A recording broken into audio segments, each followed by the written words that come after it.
big news today. The state has dropped one of its major charges against top mom Casey Anthony, that charge of child neglect.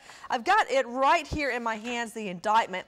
And this indictment on child neglect, remember, came down before the evidence showed a dead body had been in her car, and it charges her with failing to care, supervise, maintain the health of the little girl. Now, clearly, they believe that this is not consistent with a murder one charge. This charge supposes that little Caylee is still alive. Mark, the child neglect count has been dropped. Why?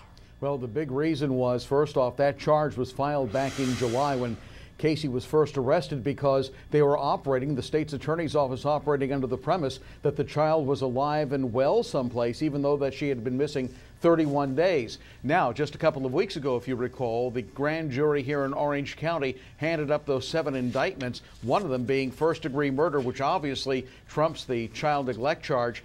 Now they're operating under the premise that little Caylee is now dead. Nancy?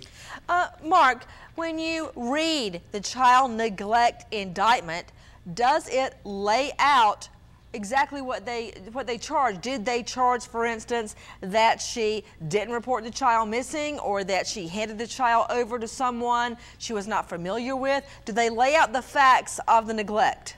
Well, if you take a look at Florida law under neglect, it's you neglect a child when you don't care for their physical well-being, you don't treat them well, you maybe abuse them, things of that nature. And of course, she has told some tall tales about Zenaida Gonzalez, leaving her with Zenaida Gonzalez, which nobody by that name exists, that she handed her off to. So in essence, they considered her at the time abusing that child.